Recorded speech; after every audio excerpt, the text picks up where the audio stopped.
Day 10 of 420 focused on iteration with range, enumerate, and zip. The goal today was turning iteration with range, enumerate, and zip into something I can explain from the code instead of memorizing from a tutorial. I did not want a lecture that only sounded smart on paper. I wanted a Python-specific model that would still hold up once the sample code turned into a real service, CLI, job runner, or library. The first concrete check was data shapes that stay obvious at a glance. That sounds small, but it decides whether the code reads like a contract or like a lucky pile of implementation details that only works while one person still remembers the original plan. The second check was control flow that makes valid states visible. That is where bugs usually start when the edge of the system is vague, because weak assumptions leak deeper into the code before anyone notices the meaning already drifted. The third check was small units of logic that remain easy to test. Once that part was visible, I could name the data shape and control flow before stacking shortcuts on top. That is the moment the topic stopped feeling like tutorial vocabulary and started feeling like reusable engineering judgment. The implementation only started to feel solid once I could keep I/O, state changes, and pure logic separated enough that one failing edge stays easy to locate. In Python, that usually means the runtime behavior, object boundaries, and error paths all need to agree about who owns each decision.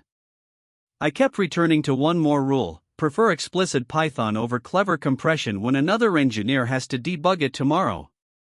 That shortens debugging because the code tells you where to look instead of forcing you to reconstruct the intent from scratch after the wrong behavior already escaped. The predictable mistakes were letting convenience hide where state changes actually happen and writing Python that runs today but stops explaining itself the moment the next requirement lands. They look different on the surface, but both come from letting convenience win over clarity while the codebase is still small enough to hide the cost.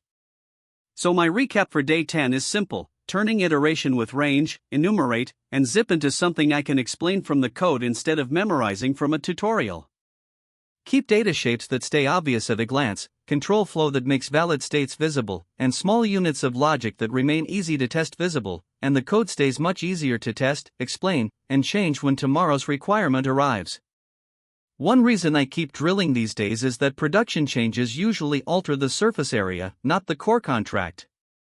If the contract is clear, the refactor stays local instead of infecting the whole project, and that is a much better place to be when release pressure shows up. That is especially true in Python, where convenience is powerful enough to hide weak ownership decisions for longer than you think. Clear boundaries keep that convenience useful instead of letting it blur the next debugging session. A lot of debugging time disappears when the request path, async path, or data path is obvious from the structure.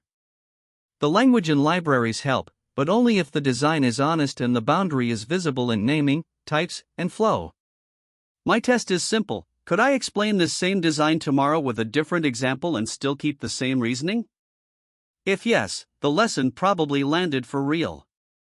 If not, I probably memorized a recipe instead of understanding the trade-off. I also ask where the next teammate would hesitate.